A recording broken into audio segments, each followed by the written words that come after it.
See, the sad thing about a guy like you is in about 50 years, you're going to start doing some thinking on your own, and you're going to come up with the fact that there are two certainties in life.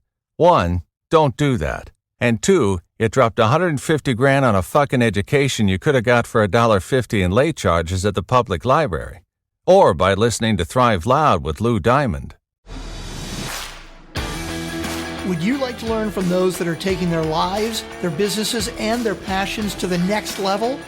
Best-selling author of Speakeasy and master connector Lou Diamond is here to connect you to some of the most inspiring and amazing people on this planet. Get ready to thrive loud with Lou Diamond.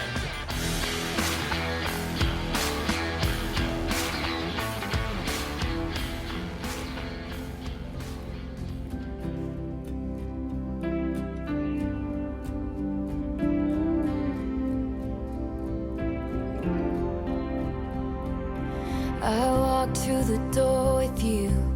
The air was cold, but something. Welcome everyone to another spectacular, absolutely fantabulous, simply awesome episode of Thrive Loud with Lou Diamond, connecting you to the most inspiring and amazing people that are thriving each and every day.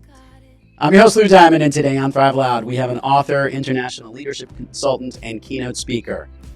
You got to see her TED Talk if you haven't, How Your Brain Responds to Stories, which is just simply awesome. Every leader needs to see it. She's the CEO and chief storyteller of Eber Leadership Group. We're putting the cart before the horse here, telling you who we're going to be dealing with here, where she helps companies build leaders, teams, and cultures, one story at a time. Speaking of stories, she's got an amazing new book coming out this fall, The Perfect Story. Thrive Loud listeners, I bring you Karen Eber. Karen, welcome to Thrive Loud. Thank you. Hello. So pleased to be with you. I'm excited to have you here, and you're here because our mutually cool, good friend who's been on Thrive Loud several times, Stacey Hunke, connected us. And my goodness, of course she did, because, you know, she's great, you're great, we're great, we all have great stuff, and I'm excited to learn more about you, let alone the fact that you're all about storytelling in an interesting way. So here's what I want to do. I want to do a little rewind. I don't want to go all the way back to the womb. I want to go back to understand how storytelling, helping leaders tell better stories, incorporating that became your gig. When did that happen? Albeit a crazy path. I have always done work in the space of leadership development and helping people bring their best selves forward and create organizational culture that's meaningful. I had a corporate career where I spent 20 years in companies like Deloitte and General Electric, building leaders, teams, and culture as a head of culture and a chief learning officer. And then I stepped out on my own and I was continuing to do leadership development and culture work. And then I did this little TED Talk that went on TED and hit almost 2 million views. And it became very clear, like, we need to focus on the story part of this and how you can use stories to be a memorable and effective communicator. And so I didn't have this dream as a child to teach people how to tell stories, but it became really clear, like, okay, we're going to pay attention to this. And here we are. Let's talk about telling stories.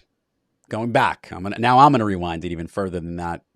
Did you always love stories, and what kind of stories did you like? I always loved stories. My mom would tell you I always told stories. I think that's a bit of a story. I was the child that went to the library and my parents had to check out books on their library card because there was like a limit of 10, and I would max out my library card and their library card so I could just sit there and read and consume. And so I've always loved it. And that evolved into enjoying stories and movies and comedians and just understanding how people are putting stuff together. In my corporate world, I had these roles where I was trying to persuade people who very few had the ability to say yes to spend money for investments in technology or in development, but everyone could say no. And I found that stories were such a helpful way to slow the nose and connect to different ideas. And so I started to pull it into the work that I do more and more. And then started getting asked, how are you doing that? And so it's always been there. And what I would say is that aperture got more in focus each year. Okay, Karen, we've had Kendra Hall, who's on here, who's a great storyteller, loves to tell it. She actually was a competitive storyteller at a certain young age, and then that led to her entire career. We've had many people break down the art of a story. What is the perfect story? And I love this title. I want to understand exactly what that is because I've never heard of a perfect story because every story's got its own perfection, teach and own. But I'm imagining what's the perfect story for you. Is that where the concept of your book came to be? The last line of my TED Talk is don't wait for the perfect story. Take your stories and make them perfect. Because what I found in all of these years of working in Fortune 500 or working with different people is that leaders are allergic to telling stories. While so many of us recognize it's far more interesting to tell a story and engaging, they would just think like, oh, I must be a leader and buttoned up and I can't do that. And it was terrible and boring. And part of it is they felt like they didn't know what story to tell or they didn't have anything interesting to say, or they think that they watch a keynote speaker like yourself and be like, he's so good at that. He must just have like all of this stuff ready to go, not realizing it's a skill. And you don't just pick the perfect story off the shelf in the store, you develop it. And so it's a bit of a play, and that there is no perfect story. It becomes perfect through what you put into it and how you make it your own. There's a story that I tell when I give my keynotes and speeches. When there's a longer session, there's ones, you have all these different lengths. And there's one that I tell of this true story that happened to me about a unbelievable sales situation that took place and having to act on my feet very quickly. I've seen videotapes of it. I've heard myself, I've pre-recorded myself doing it. I have never told that story exactly the same twice. It is different every single time. The storyteller and the audience who is listening to the story, explain to me that balance or that tennis match on how you deliver a story and to whom you're delivering it to, how important that is when it comes to scaping or mapping out the way that you connect your message to your audience.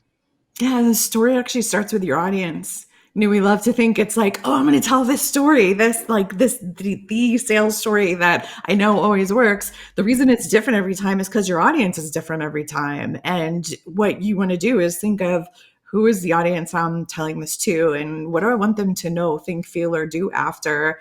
Where's their mindset today, and what's going to move them forward? Because once you get grounded in that, you can take a story and adjust it to make that work for them.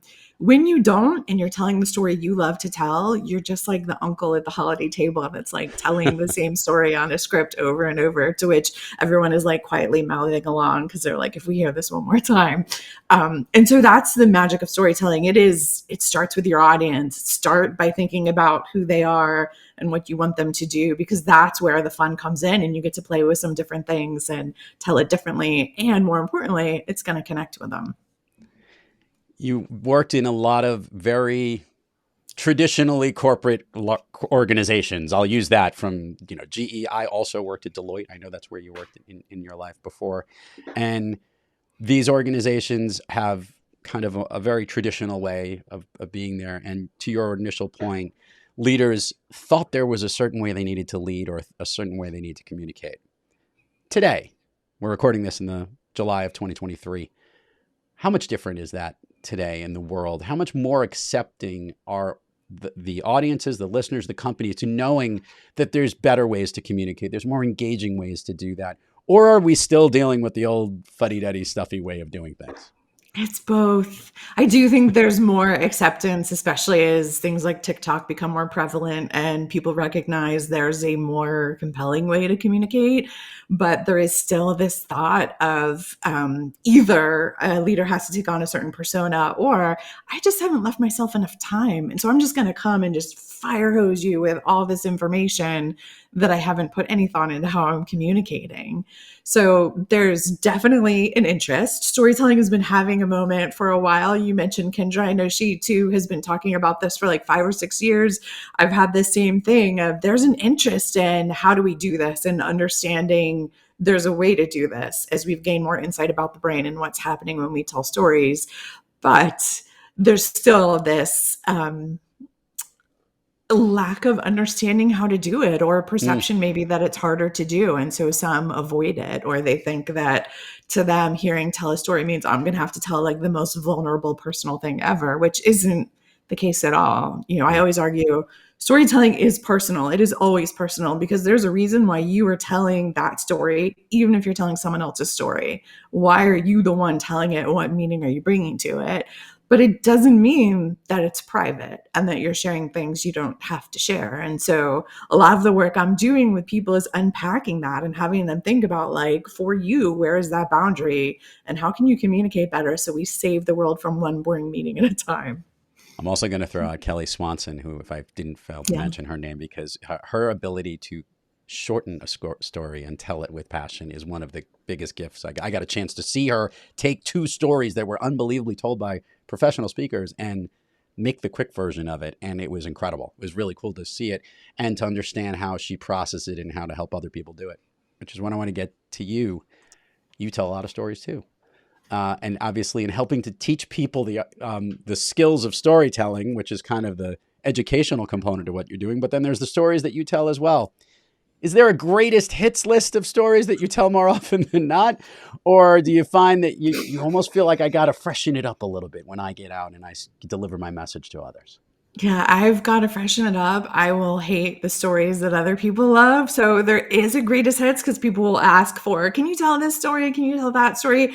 But I will hate the stories if I'm just on a loop. So I have mad respect for Taylor Swift that's having her Eras tour and is doing almost the same show every night or every weekend. Like, mad respect. Because I have to play with them every time to make sure that I'm not up there.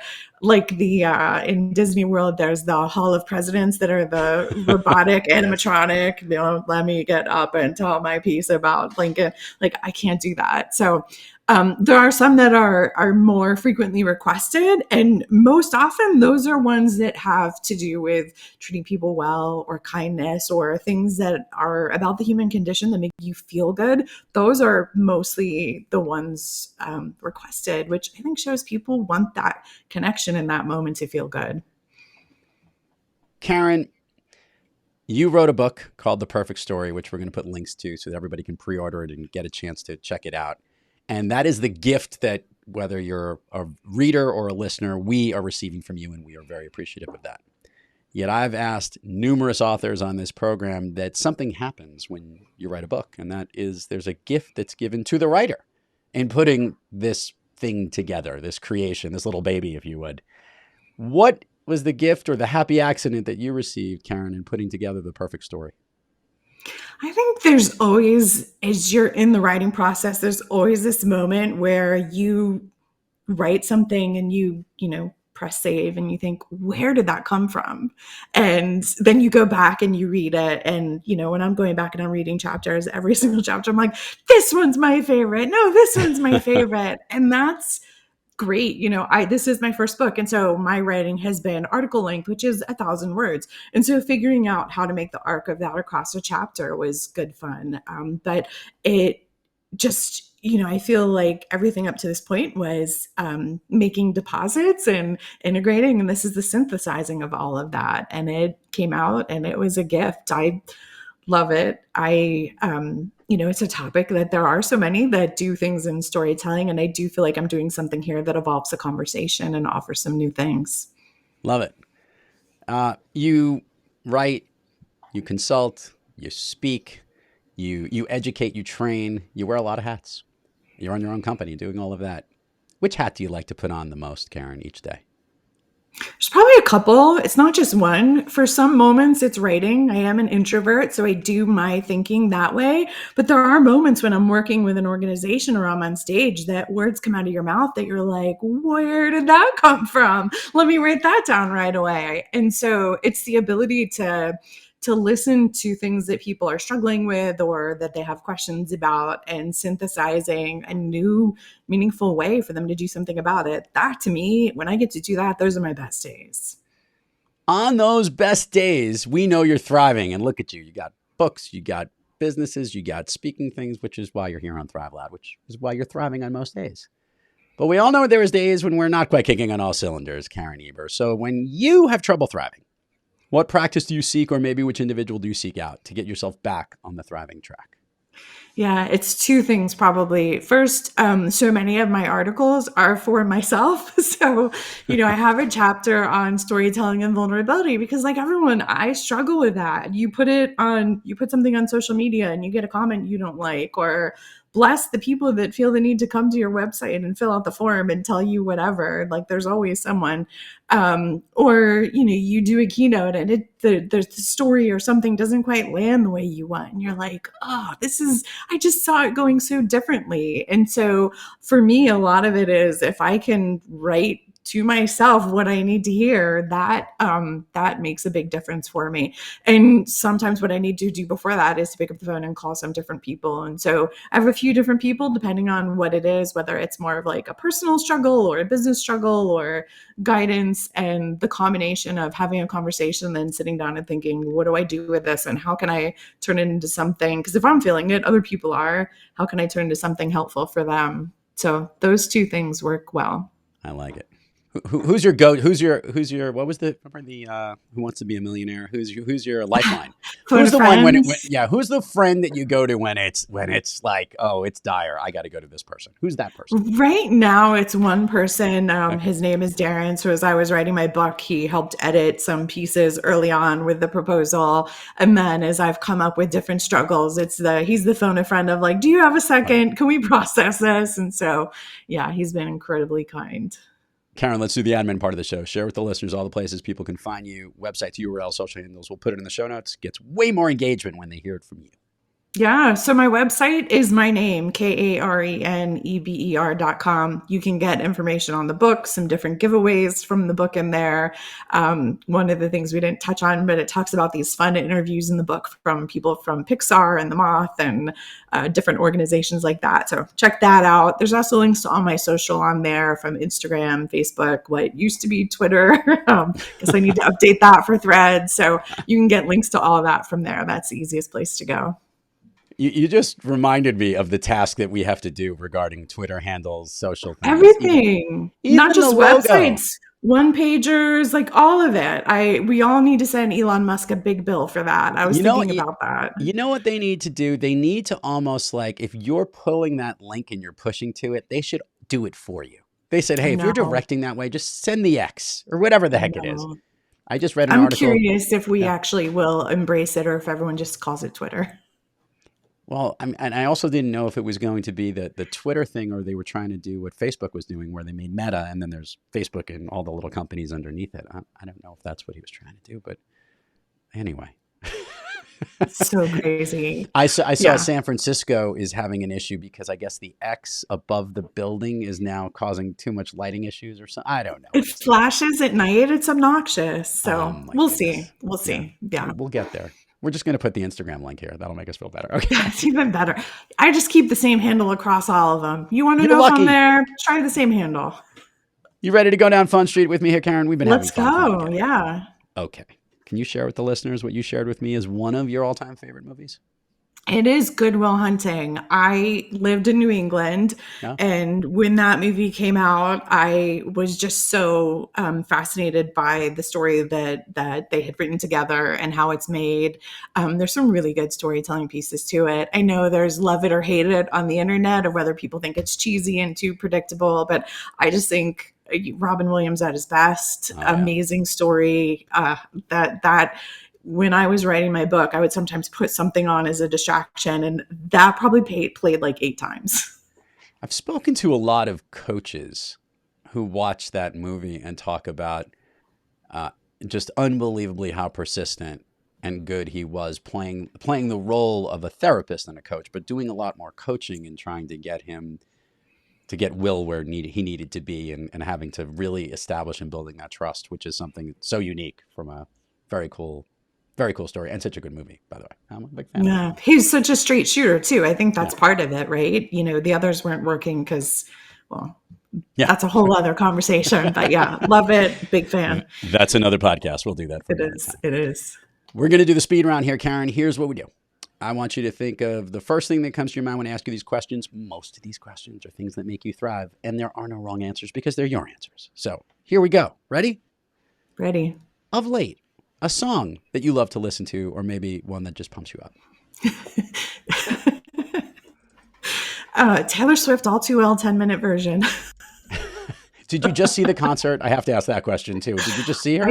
I did. I took my niece. I was like the wonderful aunt that waited in the queue for 8 hours and got tickets. And yeah, it's, again, I am a sucker for good story, and that is a good story. When you get into the 10-minute version, especially, you're like, yeah, there's some really nuanced things in here, and the way she wrote it, it's I'm fascinated by the choices. So yeah. I have a lot of friends who've seen the show. She does 42 songs in some of these nights, which is just over insane. 3 hours. Yeah.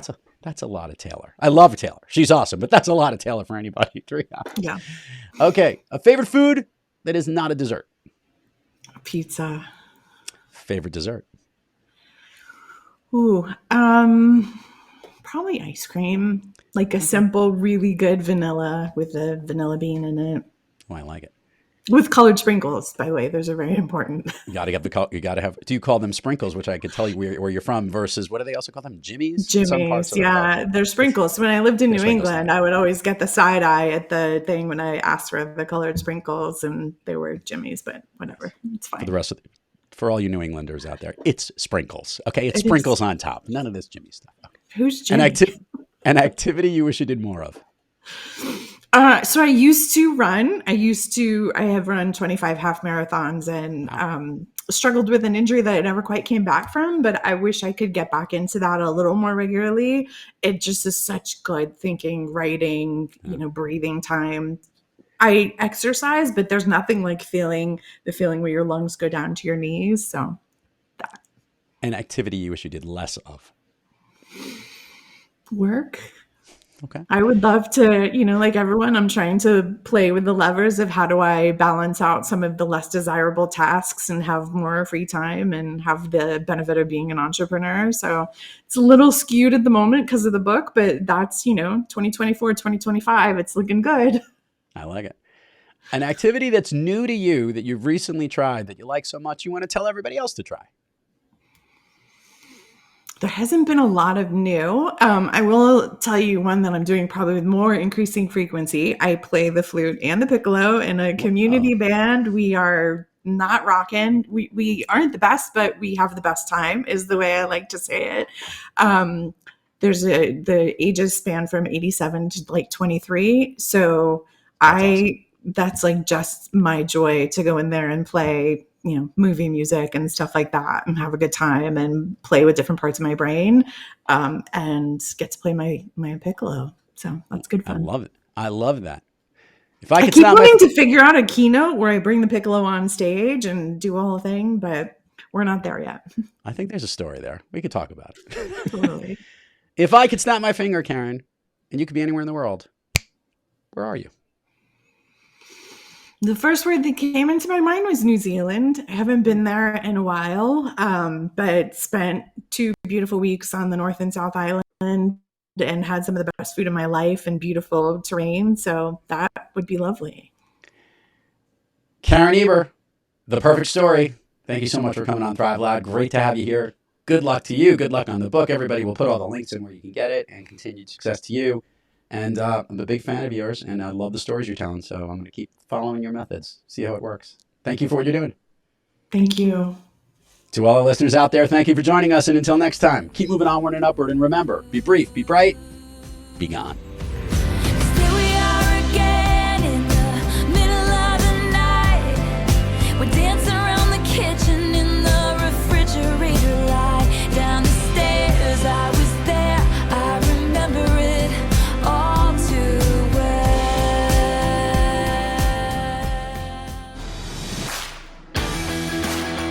You've been listening to Thrive Loud with your host, Lou Diamond. Check us out on the web at thriveloud.com and follow us on Instagram, LinkedIn, Twitter, and Facebook at Thrive Loud. And check us out on the Good Pods app at Thrive Loud, where you can follow, listen, and connect directly to Lou and all of the Thrive Loud episodes. Thanks for listening.